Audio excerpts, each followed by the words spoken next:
خدایا شکر نزد صاحب سکه ها روسیا نشدن. 3000 دینار شامی است. نمیشمارید؟ اسب پیشکشی رو که دندان نمیشمارند مسلمان. دیون شرعیه است؟ هر طور که خودتان مصلحت می‌دارید محاسبه کنید. این 3000 دینار دسترنج زحمت کشانی است که روزیشان را از دل خاک می‌جویند و عاشق اهل بیت. این مال را با مشقت و مرارت فراهم کردند. عذر داشتن که در رکاب پسر پیامبر حاضر شوند. خواستند با این سکه ها غیبتشان را جبران کنند و از فضیلت جهاد محروم نشوند. فرمودید سکه ها متعلق به چند خانوار است؟ الله اعلم. باید یک شب تا سحر بنشینم و نام تک تک خانوارا را به خاطر بیاورم و شمارش کنم. تخمینی 80-70 خانوار. همه خانوارها به یک اندازه سهیمند یا هر خانوار به نسبت وسعش کمک کرده؟ هر کس به قدری که وسعش رسیده کمک کرده. یکی تنگ دست بوده کمتر، یکی دستش به دهانش میرسیده بیشتر.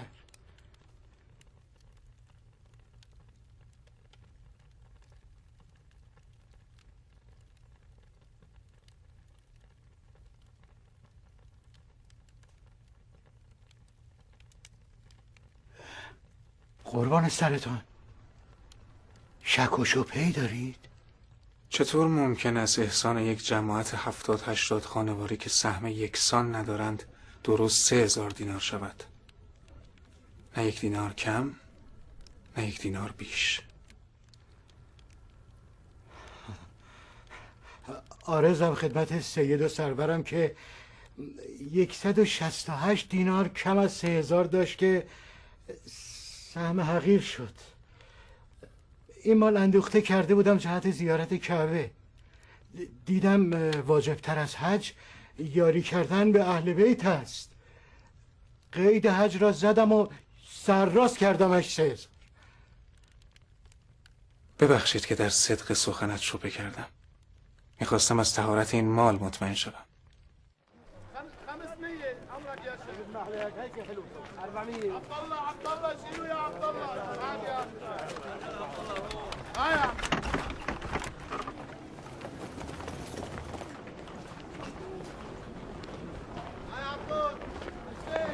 بارت چیست؟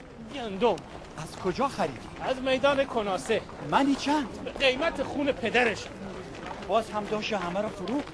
قیامت است، به جنبی شاید به تهماندهش برسی. چرا این همه پیاز خریدی؟ پیاز که ارزاق نیست. فردا قحطی شد پیاز که جان است، سنگ و سفال را هم میخوریم. نمیگندد؟ اسمش هم بگندد باز به از این چیست. از کجا خریدی؟ از میدان سلیم. منی چند؟ منی نیست، دانه ای میفروشند. از حرص آدمی. این مردم حرص چرا میزنن؟ حرص شکم را. شو افتاده لشکر شام در راه کوفه است. میترسند قحطی بیاورند و بی آذوقه بمانند. عید بنجل فروشان کوفه است مسلمان.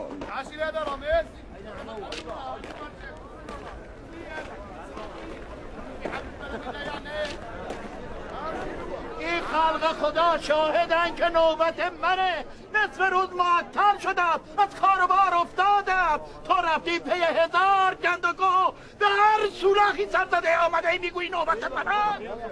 ایها الناس، این زنبیل اینجا بود یا نبود؟ این زنبیل من است. این هم نشانهش. زنبیل را جای خود نشاندم و رفتم مسجد دو رکعت این سر به زمین بزنم. مسلمان، نمازم داشت قضا میشد. نماز به کمرت بزند، حق مردم رو پامال نکن. بیدین تارک الصلات، نوبت من است. تارک الصلات خودت یا 7 پشتت نامسلمان دزد گردن کنو. این دوتا با هم نظامی کنن شلغم ها رو بفروش به من و قال قضیه رو بکن. این شلغم ها تمانده بار است، به درد فروش نمیخورم. میخواهم ببرم بریزم جلو شترهایم. کفران نعمت از پدر بیاموز. نعمت خدا را ببری بریزی جلوی شتر، آن وقت زن بچه مسلمانان بی ارزاق بمانند. از کتاب شلغم و شغل در داخل ارزاق شده. در نبود نان و گندم شلغم و چغندر می شود پادشاه. به یک شرط تخمینی میفروشم. یمن خیلش را ببینیم. چرا قبول نمی کنی مسلمان؟ این خیلی شلغم باشد 7 من نه 8 من. یقیدن خطف کلام. به خدا اصلا اجحاف است. ابو خلیل خاریست. این لقمه ها خوردن ندارد. کجایی ابو خلیل؟ ابو خلیل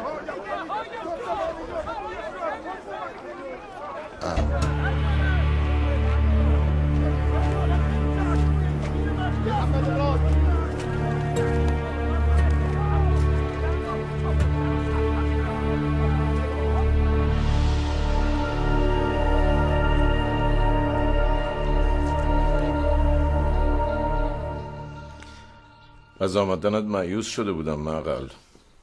پنداشتم لو رفته ای ولی دوستان پوستت را کندند. میخواستم الرحمنت را بخوانم و حلوایت را بخورم.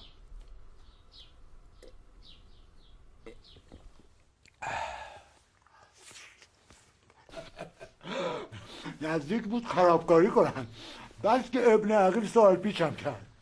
وجوه شرعیست؟ مال کیست؟ چرا 3000 دینار است؟ چرا کمتر نیست؟ چرا بیشتر نیست؟ مقصودش از این همه چون و چرا چه بود؟ به قول خودش در صدق سخنم شبهه داشت. هرچه بود که قصر جستم.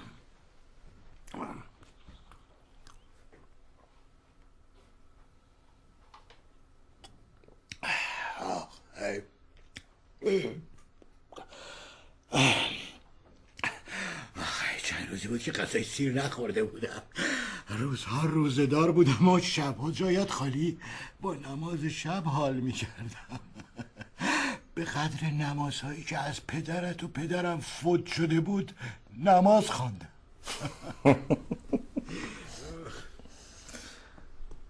دیدی مسلم در کوفه بود؟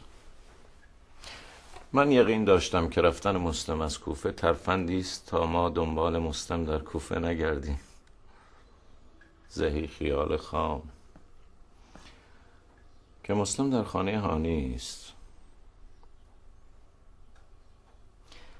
من مطلب تازه تری دستگیرم شده معقل. بیماری هانی دروغ است. هانی خودش را به مریضی زده و مسلم را در خانهش پناه داده تا زعمای قوم به بهانه عیادت از هانی با مسلم دیدار کنند و بر علیه ما توطئه کنند و کسی هم به آنها شک نکند.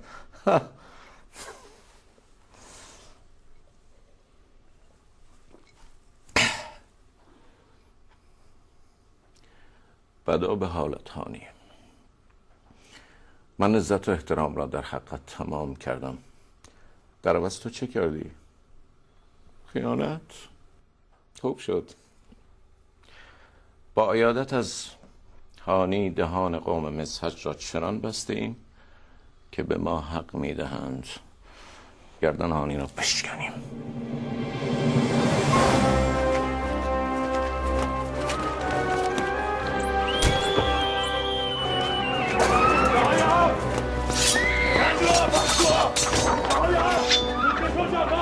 عوام رو بنده از سر زنان بردارید. شاید مسلم در زیر عوام رو بنده بنام باشد. بجویید.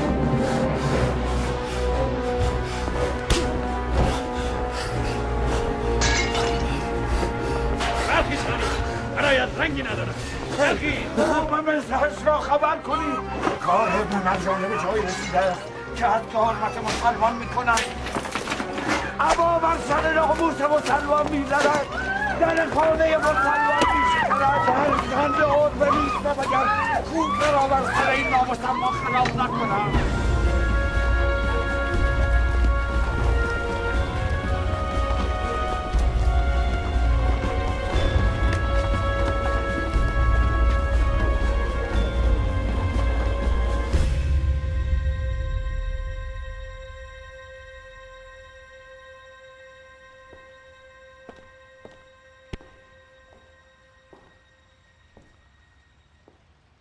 منم جناب هانی، مجاهد همسی، 3000 دینار شامی. یادت هست در خانه‌ات به محضر مسلم ابن عقیل مشرف شدم و 3000 دینار بی زبان را تسلیم ایشان کردم.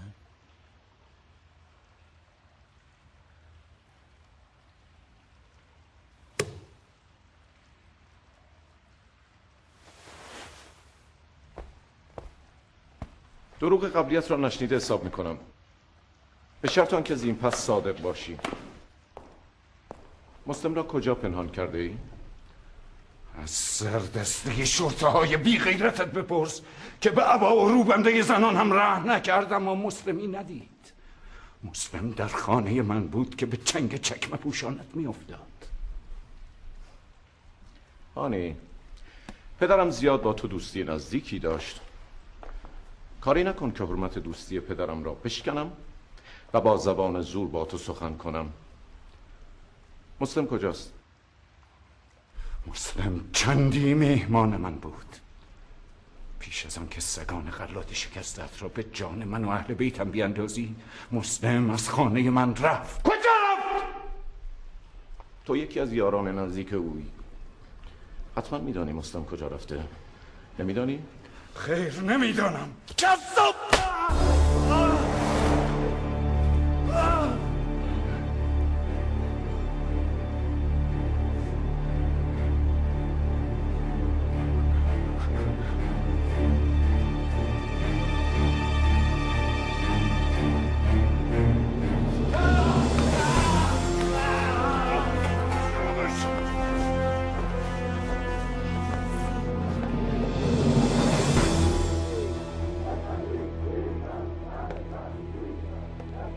گوش کن. منو رئیس گوش کن. امیر، این چه قیل و قالیست؟ نمیدانم قربان سرتان. یحتمل مسحجیانن، قوم و قبیله هانی.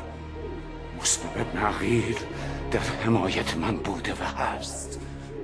فرصتی به تو میدهم که از کوفه بروی و دست از مسلم بداری، ورنه کوفه را برای جهنم میسازم. میشنوید؟ وقاحت را میبینید مسلمانان؟ این مرد در قلمرو حکومتم به من تحکم میکند. به خدا قسم پاسخ این اهانت خون اوست. مقل شورای قاضی را خبر کن زود. بنو رئیس. امیر، او را در اتاقی بدار. برا از قارقار چند کلاغ میترسم.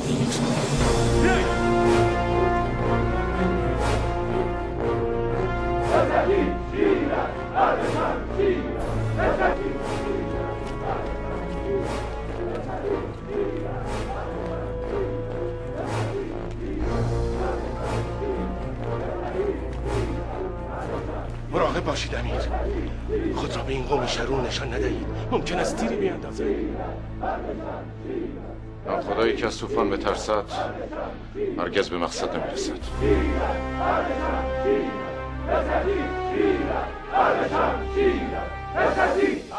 شیر مردان مسحجی گوش کنید. از قرار معلوم دشمن خرشتان را شنیده.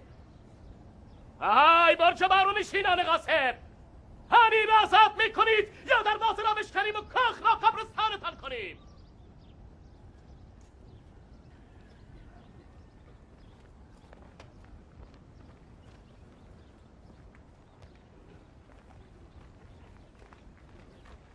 برادران مسحجی، هانی اسیر نیست که آزاد شود. تو چه هستی؟ یکی از خادمینتان، ابن زیاد. به من خبر دادند که مسحجیان شمشیرکشان عازم دارالحکومه‌اند. باورم نشد، آمدم تا با چشمان خود ببینم. عزیزان من، این چه جفایی است که در حق خود و ولی امرتان میکنید؟ به خدا سوگند من از سر دلسوزی دوستی هانی را به دارالحکومه احضار کردم که چند روزی میهمان ما باشد تا قائله طرفداران حسین بخوابد. آنهایی که سن و سالشان قد میدهد میدانند که مرحوم پدرم زیاد رحمت الله علیه با هانی ابن عروه مسحجی رفاقتی دیرین داشت. من باید پسر ناخلفی باشم که حرمت دوستی پدرم را پاس ندارم. من هانی را دشمن میدانستم به عیادتش نمیرفتم. بلوایان میدانند که هانی و عشیره‌اش ذی‌نفوذند، برای همین میخواهند دامنش را به خیانت آلوده کنند. اما من هانی را به دارالحکومه آوردم تا معاندین نتوانند او را دستاویز مقاصد شوم خیش کنند. تو از ترس برق شمشیر مسحجیان چنین سخن میکنی؟ به ما خبر رسیده است که تو هانی را کشته ای. هانی بیمار است. ای کاش هانی بیمار نبود و خود بر کنگره قصر می آمد و به صدق سخنان من گواهی میداد. تو هانی را دوست میشمردی، به خانه شورش نمی بردی و حد حرمت به ناموسش نمی کردی. حکایت سنگی است که دیوانه ای به چاه بیاندازد و 100 عاقل نتوانند بیرونش کشند. این هم جفایی است که چند شرطه جاهل در حق من و هانی روا داشتند. خواستم دستار بیاورند، سر آوردند. مطمئن باشید به تک تکشان کیفر ندانم کاریشان را خواهم چشاند. مسحجیان همه پیش مرگان هانی‌اند. به خدا قسم تار موی از سر هانی کم شود ما میدانیم و تو. برادران مسحجی گوش کنید، به قول این مرد هیچ اعتمادی نیست. تا هانی را به چشم خود ندیده اید باور نکنید. بسیار خوب، حال که به قول من اعتماد نمی کنید، از میان خود حکمی بی‌طرف برگزینید تا به درون آید و هانی را ببیند و صدق سخنان مرا به سمعتان برساند. قاضی شرای را قبول دارید؟ البته. قاضی شرای مرد متدین و راستگویی است. قبول. حکم قاضی شرای.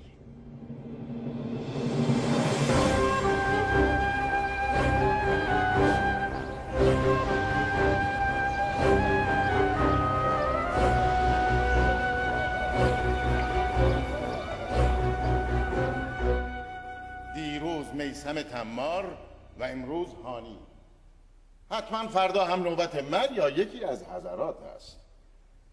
کار به همین منوال جلو برود تا رسیدن امام به کوفه ابن مرجانه سر تک تک علما و زعمای شیعه را زیر آب می کند و میمانند مشتی عوام. بعد هم شیخی به ظاهر خدا ترس مثل قاضی شرای را مأمور می کنند تا با 4 آیه و حدیث نبوی دهان عوام الناس را ببندد و فاتحه قیام را بخواند. همانطور که هانی را بداشتند و زدند و دهان مزاجیان را بستند. من قصد مؤاخذه کسی را ندارم. شما هم چنین گمانی کنید مدیون من میشوید.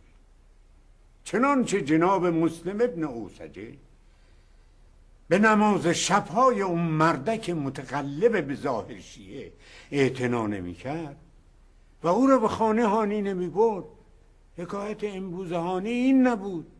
مسئلتون شیخ، من از طرف امام برحقم مأمور به کوفه شدم تا بر صحت و سقم دعوت کوفیان شهادت دهم. تا کنون قریب 18,000 کوفی با من بیعت کردند. من هم به پسرم حسین نوشتم که عازم کوفه شود و شد. با پیشامدهای اخیر به من حق می‌دهید که تشکیک کنم؟ تشکیک در چه مسلم؟ در وفای بعهد کوفیان. امروز مسحجیان ثابت کردند که کوفی جماعت در حرف چونان طبل بانگ رسایی دارد، اما در عمل میان تویست و به وقت ضرورت پا پس میکشد و بیعتش رو انکار میکند. وقتی عشیره بزرگ و با نفوذی مثل مسحج فریب موعظه های قاضی شرح را میخورند و زعیمی را که با او پیمان خونی و قومی دارند در میان خوف و خطر رها میکنند، پس با پسرم حسین چه میکنند که نه قومی دارد و نه قبیله؟ قوم و قبیله پسر عمت شیعه است مسلم. بیعت شیعه ورای بیعت خونی و قبیله است. بحث من نیز همین است. حال که قبیله مسحج به مکر قاضی شرح خاموش شدند و دست از یاری زعیمشان هانی برداشتند، قبیله شیعه باید به یاریش برخیزند. من اذن جهاد ندارم، اما حمایت از هانی را وظیفه خود و شیعیان میدانم. گرفتار شدن هانی تکلیفی بر دوش ما نهاده که جایز نیست شانه خالی کنیم. من قیام شیعه را تا پیش از رسیدن امامم به کوفه مکروه میدانم،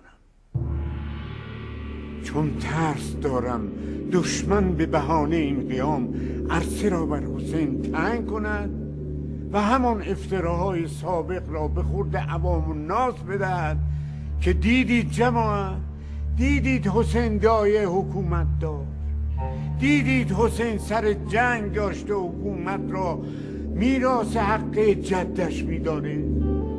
شما را هم توصیه به قیام نمی کنم، چنانچه طبق ادله جناب مسلم بخواهید به حمایت هانی برخیزی گناه نمی کنی.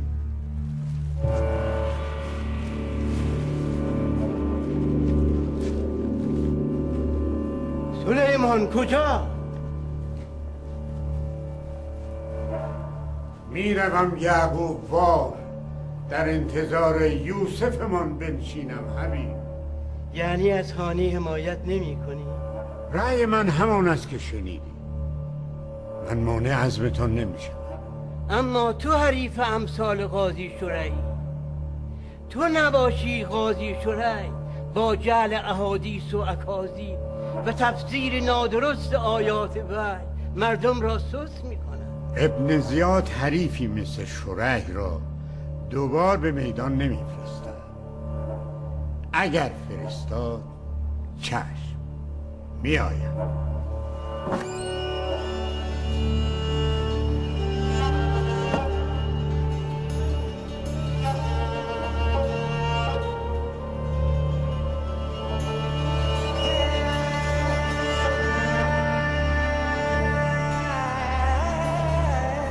ابن اوسجه، بدون فوت وقت اخبار رو به مختار برسانید.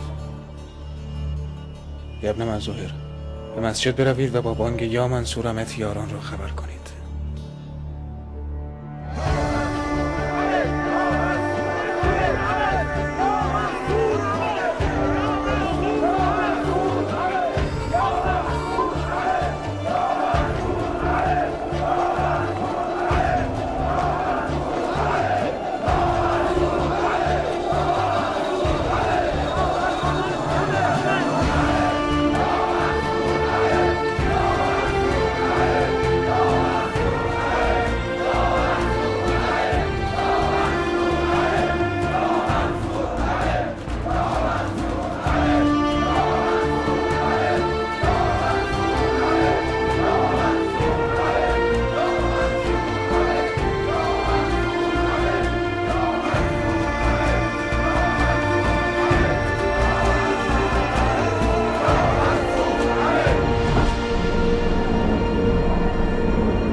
چه خبر شده شم؟ این بانگ یا منصور احمد چه سیگه ایست؟ اسرافیل در سور دمیده بن هریس، خودت را بپار. مسلم و یارانش عزم دارالحکومه کردند. سرانشان بن سمامه ساعدی و بن جعده جدلی اند.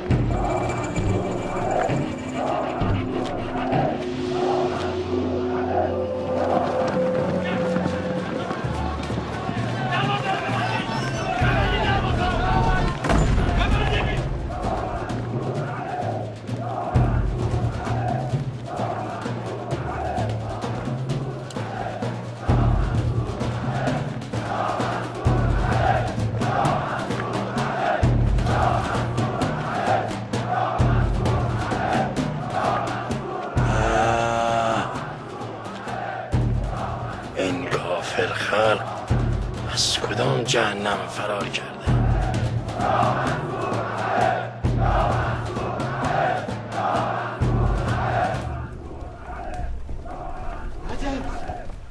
نترس. تو که بترسی جماعت ابن وقت کوفی سوراخ پوش میخرم به 100 دینار. تو مرد خوف و خطر و طوفانی. تو خودت میخواستی مسلم را تحریک به جنگ بکنی. دعا میکردی که مسلم شمشیر بکشد و به میدان بیاید. حالا آمده. میخواستم اقل، اما نه به این زودی. عمر صد لشکر 10,000 نفرش را هنوز سامان نداده. به جای امید بستن به لشکر 10,000 نفره عمر صد، به لشکریان نامری بیشمار حیلت‌های تکیه کن. چرا قافیه را باخته ای؟ ترس دشمن عقل است. به ترسی عقلت از کار میفته. گوش کن مقل، گوش کن. از غریبشان پیداست که تعدادشان بسیار است. این بانگ دست کم 2-3 هزار آدم است. 2-3 هزار نفر در برابر 12,000 شامی عازم کوفه 1/4 است. تو لشکر شام را باور کرده ای؟ نه، من تدبیر تو را باور کردم. میخوای قاضی شرایی را خبر کنم؟ نه مقل، نه. قاضی شرایی حنایش در همان بلوای مسحجیان رنگ داشت. ترفندی مثل او تدبیری آشناست. باید دست به دامن گوساله سامری شویم مقل. طلا مقل. بگو هرچه طلا در خزانه کوفه است حاضر کنند. من به معجزه طلا ایمان دارم. مسلم قیام به آهن کرده، من قیام به طلا خواهم کرد. ای مردم کوفه، شما برای برپایی قسط قیام کردید، برای از میان برداشتن فسق. شما بر علیه کسانی تیغ برداشته اید که سخن وحی را سبک شمردند، دروغ پیشه کردند و ثروت اندوختند، بخل ورزیدند و ستمکار شدند، قدرت و حکومت را نه برای خدمت به خلق که برای عیش و نوش خود خواستند، از افترا و ارتشاء ابا نکردند و غیبت را اسباب تفنن و تفریح خود ساختند. نماز و روزه به ریا کردند و حج را وسیله فخر فروشی ساختند. پشت به سنت سید المرسلین کردند و روی به سنت‌های جاهلی و گناه کردند. گناه زاده بی ایمانی است. گناه میوه تلخ بی خدایی است. گناه ثمره باور نکردن یوم الجزاست. گناهکار مرگ را فنا داند نه بقا. الموت حق، المیزان حق و القسط حق. ای مردم، شما با کسی بیعت کرده اید که برای امر به معروف و نهی از منکر و اقامه سنت جدش نبی خاتم به پا خواسته. این برهان پسرعمم حسین ابن علی است که به سوی شما می آید. پس بر بیعت خود استوار باشید و جز از خدای خود نترسید که خداوند بر مطیع و شنوایتان رحیم است و کریم و بر نافرمان و گردنکشتان جبار است و قهار.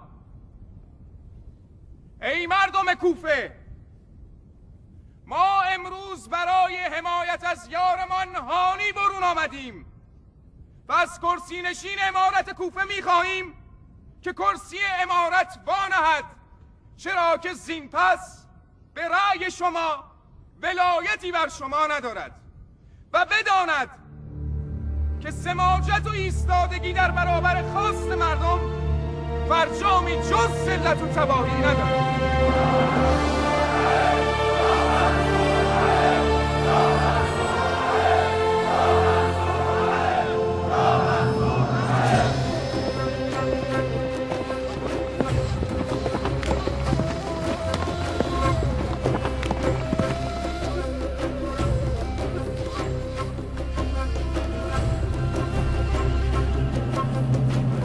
این همه مصیبت رخ داده، من تازه باید بشنوم. شرمندم ابو اسحاق. حکایت لو رفتن هانی و قیل و قال مسحجیان دیروز حادث شد. ما دیروز با هم وعده نداشتیم. نمیدانستم کجا دنبالت بگردم. به جهنم که نرفته بودم. به 1-2 قبیله سره‌ای سر میزدید، رد نقشم را میجستید. غروب آفتاب به من خبر میدهند مسلم قیام کرده. بال دارم که پرواز کنم و تا شب خود را به کوفه برسانم؟ خیلی که همت کنیم و به هم بجنبیم و به شمشیر زنان قبایل همپیمان خبر دهیم فردا غروب به کوفه میرسیم. همه که اسب ندارند. من باید با پای پیادگان لشکرم حرکت کنم. آسوده خاطر باش ابو اسحاق. اوضاع کوفه بر وفق مراد است. خدا را شکر کوفیان دعوت مسلم را اجابت کردند. ثلث خلقی را که من با مسلم دیدم کافی است تا ابن مرجانه را به زانو درآورند.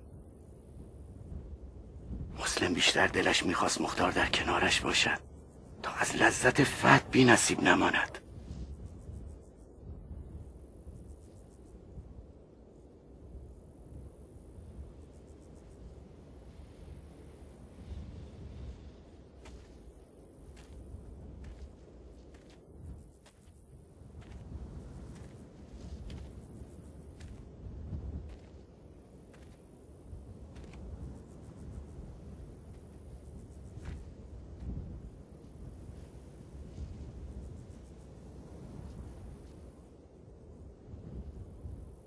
عجیب است که سلیمان به قیام رضایت داده. سلیمان قلباً راضی به قیام مسلم نبوده و آن را مکروه خوانده، اما منعی هم نکرده. یعنی سلیمان و یارانش به میدان نیامدند؟ نه، ظاهراً صبر پیشه کردند و سکوت. قرار است تا رسیدن امام به کوفه دست به شمشیر نبرند. همان که ترسش را داشتم به سراغ همان اومد. ابن مرجانه سیاس ماهری باشد. سکوت امثال سلیمان را علم شیطان می کند و خلق را متفرق می سازد. بجام کیام بجام. هرچه زودتر خودت را به سلیمان برسانده بگو شیخ مختار دستتان را می بوسد، التماستان می کند که سکوت نکنید. دشمن بداند ما اتفاق نظر نداریم وا مصیبت است. به مسلم هم بگو هر جور شده سلیمان و یارانش را متقاعد کند سکوت بشکنند. هر کس سکوت کند بر مرگ شیعه رضایت داده. برو کیان برو.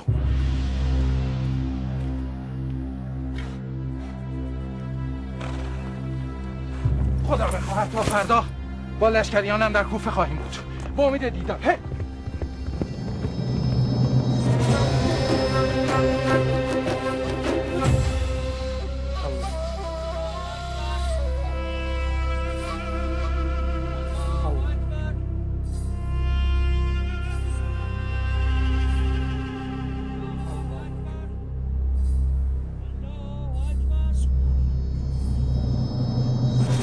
خدایا توی عالم به حکمت این سنگ، تو به این سنگ منزلت و عزت بخشیدی و آن را گوهری گرانبها نمودی و آدمیان را در مقابلش به کرنش واداشتی.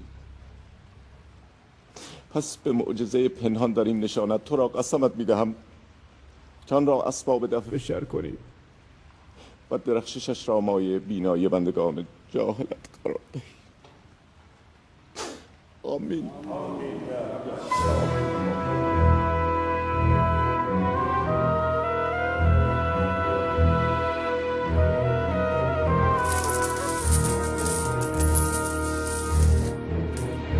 بفرمایید میل کنید. من شما و افراد عشیره هاتان را از طلا سیر خواهم کرد به شرط آنکه خاطیان را از اطراف مسلم پراکنده کنید. بروید و بر کنگره های کاخ ظاهر شوید و با مردمانتان سخن کنید و آنها را به شرط اطاعت به طلا بشارت دهید و بیمشان کنید از لشکریان شام و قطع جیری بیت المال و بریده شدن جوارح و تبعید به شورزار. یابن اشعث در خدمتم امیر. و تو بن شهاب با مردان قومتان در میادین، معابر و محلات بچرخید و چنان سخن کنید که زنان بلواییان بترسند و در پی مردانشان روان شوند و آنها را به خانه برند. و تو یابن ذوالجوشن پدر و مادرم به فدایتان امیر. تو نیز از درب پنهانی کاخ برون شو و مردان قومت را داخل جماعت بلوایی بفرست تا به شیعه گری تظاهر کنند و سنگ تفرقه بیندازند. می توانید به عنوان مریدان سلیمان سرد خزاعی و امثالهم که گوشه عزلت گزیدند و داخل در جماعت بلواییان نشدند به نفاق نامم بزنید. بله امیر. و تو بن حریث؟ بله امیر. با فوجی از شرطه هایت به خانه شیعیان افراطی یورش ببر و تا میتوانی خانه هایشان را ناامن کن. علل خصوص به قوم مراد و ربیعه و همدان رحم نکن. این جماعت علی دوست نیستن، نعوذ بالله علی پرستن. این شما،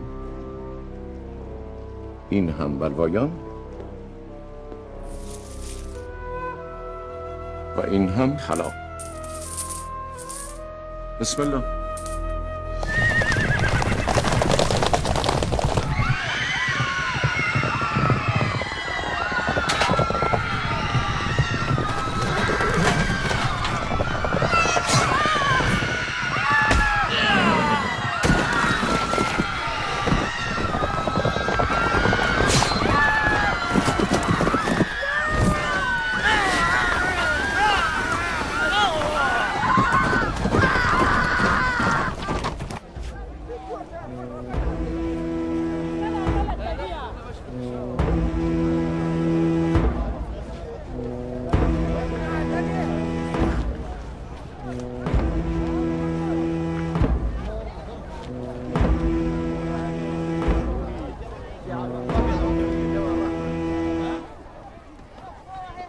ای مردم کوفه، شامیان به قصد حربیان و بلوایان به کوفه آمدند. قسم خوردند که زنان بلوایی پستان ببرند، گیس بتراشند و دخترکانشان به کنیزی ببرند.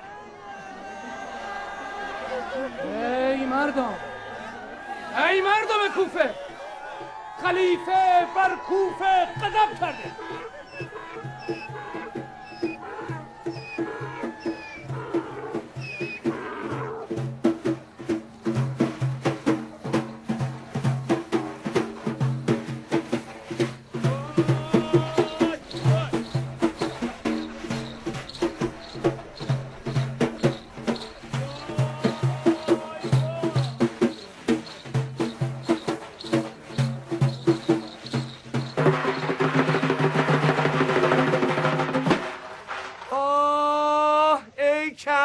ابروان و کمنگیسوان، ای قنچه لبان زنبق بینی، ای سیمین رخان گلندام معطر، ای حریر تنان حریرستان خلقت.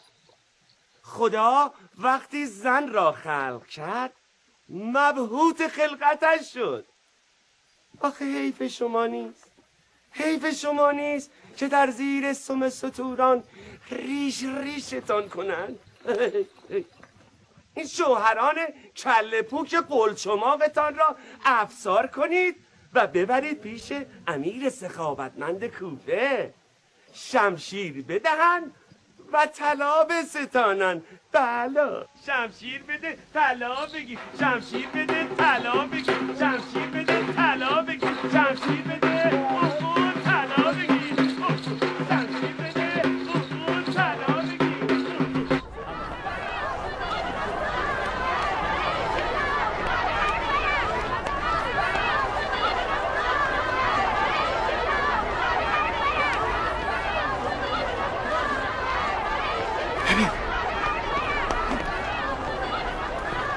این ضعیفه ها زنجیر پاره کردن. این چی بساطی است؟ از من میپرسی مسلمان؟ منم مثل تو. مردان کوفی کم رسوا بودن، زنانشان را فرستادن تا در طبل رسواییشون بکوبند، نامشان را عالمگیر کنند. حتما یکی زیر پایشان نشسته و این ضعیفه ها را تیر کرده. هرچه هستی به سر ابن مرجان است.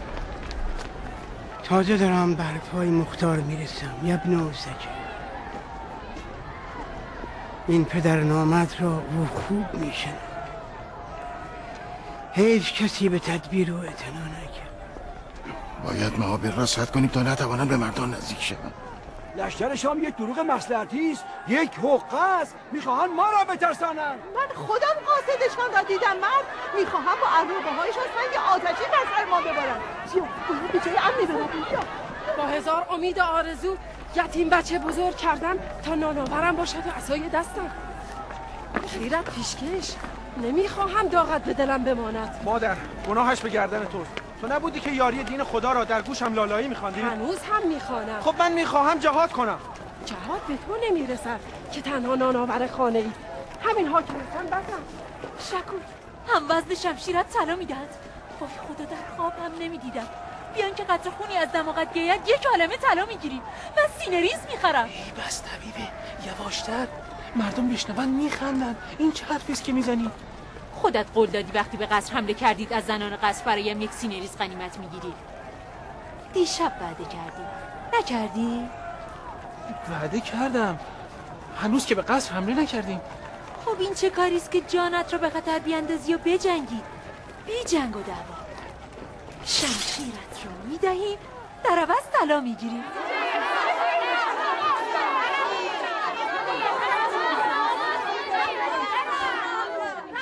خجالت نمیکشید با یک من ریش و پشم راه را بر زنان بسته اید؟ لعنت خدا بر شیطان. خواهر من، به کدام قبرستان میخواهید بروید؟ میدان جنگ جای زنان نیست. این چه رسوایی است؟ به خانه هایتان بروید و فتنه نکنید. کدام خانه شیخ؟ خانه‌ای که سایه سرش را به قربانگاه بردین خانه نیست، جهنم است. شما هوس ریاست و تاج و تخت دارید، ما باید تاوانش را بدهیم؟ چرا افترا میبندی زن؟ از خدا بترس، فحاشی نکن. برو و اموری که مربوط به مردان است دخالت نکن. یا ایها الناس، یکی به داد من پا شکسته فلک زده برسد. میخواهم شوهرم را ببینم. این نامسلمان های خدا نشناس زده باور کردند. به خداوندی خدا قسم، اگر راه را باز نکنی عبا میافکنم، موی پریشان میکنم و سینه چاک، لخت و اور میشوم تا بیدین خدا نشناس را رسوا کنم. برو کنار، برو کنار. قباحت کن. برگرد. از چه قباحت کنم بی غیرت؟ هیزی کردم یا دزدی؟ تو قباحت کن که با شمشیر راه را بر زنان بسته ای. جرأت داری به من دست بزن؟ کنار بروید برادران، شما مردید. حریف این بی آبروها نمیشوید. باید حریفی پیدا کنیم که عذر نداشته باشد با خالص زنک های دهان دریده کوفی مقابله کند.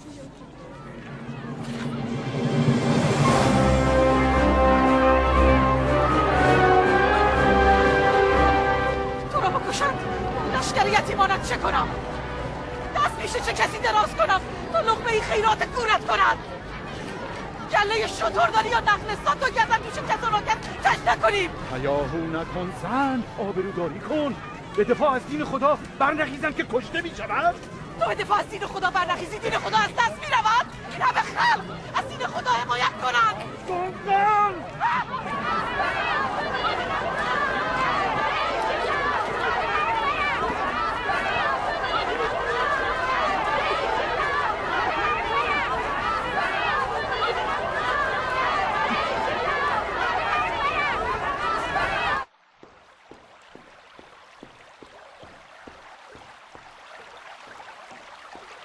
مجد امیر، تیرهایمان مؤثر افتاد.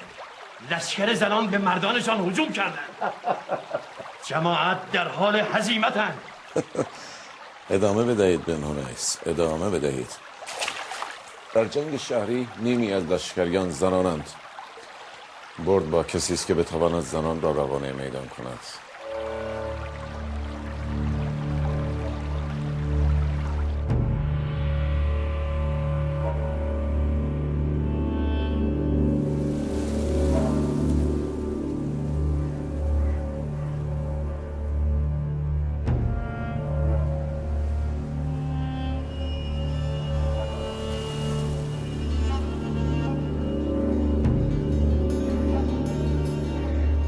در تیر رسید دیدبانان برجیم. شاید تیراندازانشان به ما حمله کنند. بهتر است در پناه دیواری جمع شویم.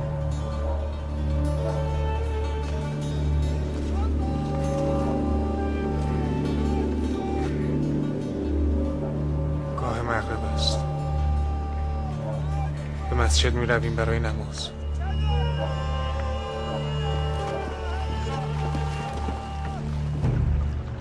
نماز اول وقت چنان فضیلت و ثوابی دارد که ملائک از عهده محاسبش بر نمی آیند. امشب خانه خدا را از ما دریغ کردند برادران. بهتر است زیر همین سقف اقامه نماز کنیم. بسم الله الرحمن الرحیم. الحمدلله رب العالمین. یا رحمان یا رحیم.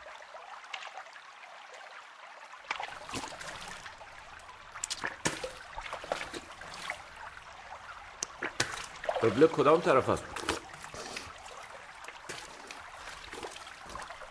باید از این سو باشم. نه کمی مایل به چپ است. چپ یا راست؟ رو به مشرق ایستاده ای درباره چپ و راست آن چانه میزنید؟ قبله این طرفی است مسلمان. مشرق این ور است یا آن ور؟ مسترا این طرفی بود. خب قبله این طرفی است. یا امیر، پرنده در میدان پر نمیزند. همه رفتند.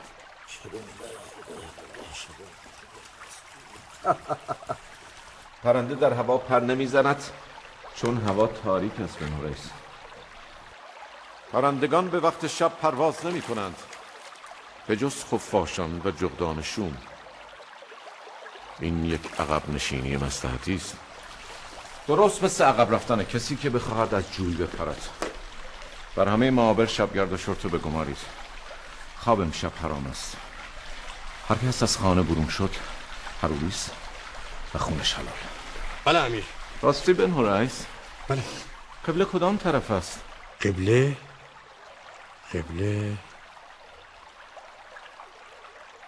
باید این طرفی باشه. خورشید کدام سو غروب کرد؟ خورشید از این سو غروب کرد. پس این طرف که می شود مشرق. معلوم می شود تا به حال کسی زیر این سقف نماز نخوانده. قربان سرت، تا جایی که من به یاد دارم همواره نماز را در مسجد خواندی. بله، پس سری به مسجد بزن. بلوایان در مسجد بیتوته نکرده باشند نمازت را هم همانجا بخوان. بله امیر. هر کس حاجت به تجدید وضو دارد اقدام کند. عاقبت یقین کسی شد که قبله کدام طرف است؟ شما این طرفی نماز کنید. غلط بود کفارش با من. قامت الصلاة. نیت 3 رکعت نماز مغرب اقتدا می کنم به مقتدای حاضر امیر عبیدالله ابن زیاد قربتاً الی الله.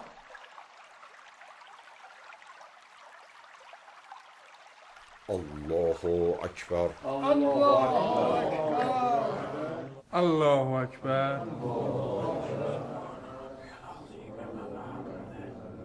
الله اکبر.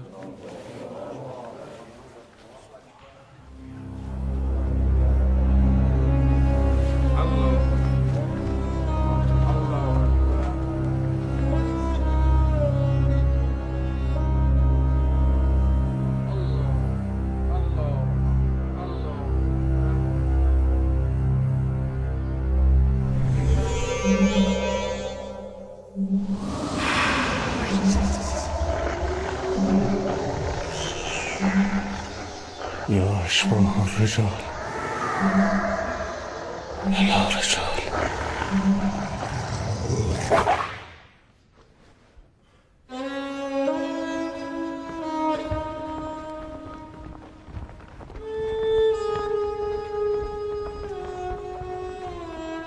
توصیه می کنم در مسجد بمانیم تا فرجی شود. شنیدم مختار ثقفی با لشکری به سوی کوفه روانه شده.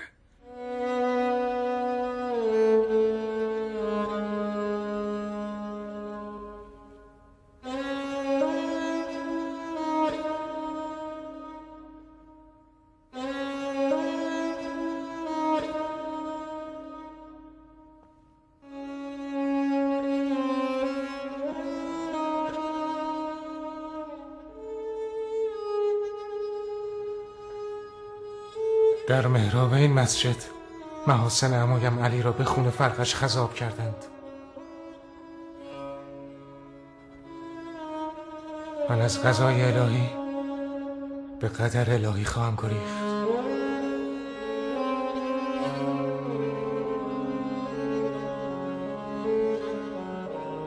باید پسر عمویم حسین را خبر کنم که کوفیان همان شبه آدمیان دوران عمویم علی اند. باید او را از نزدیک شدن به کوفه باز دارم. باید از کوفه حذر کرد. باید از کوفه رفت. همه دروازه های شهر را قرق کردند. فقط از راه شط می شود از کوفه گریخت.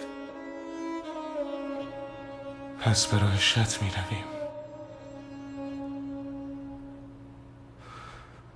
راه بلدی راه نشان بدهد.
حال که سیراب شدی برخیز و زودتر خودت را به کاشانت برسون. حتما کسانت دلواپسند. من در کوفه غریبم مادر. مسلم در کوفه غریب است حبیب. جایی را بلد نیست. ممکن است کجا رفته باشه. از کوفه و کوفی بیزارم ابن حسین. به جایی میروم مثل این کن فیکون شده نباشه. حسین در راه کوفه است. من به سوی حسین میرم.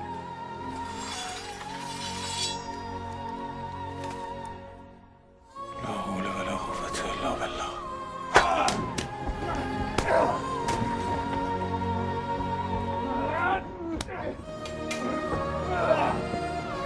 با فوجی از مردان کار آمدت به مقابله با مختار برو و راه را بر ایشان ببند.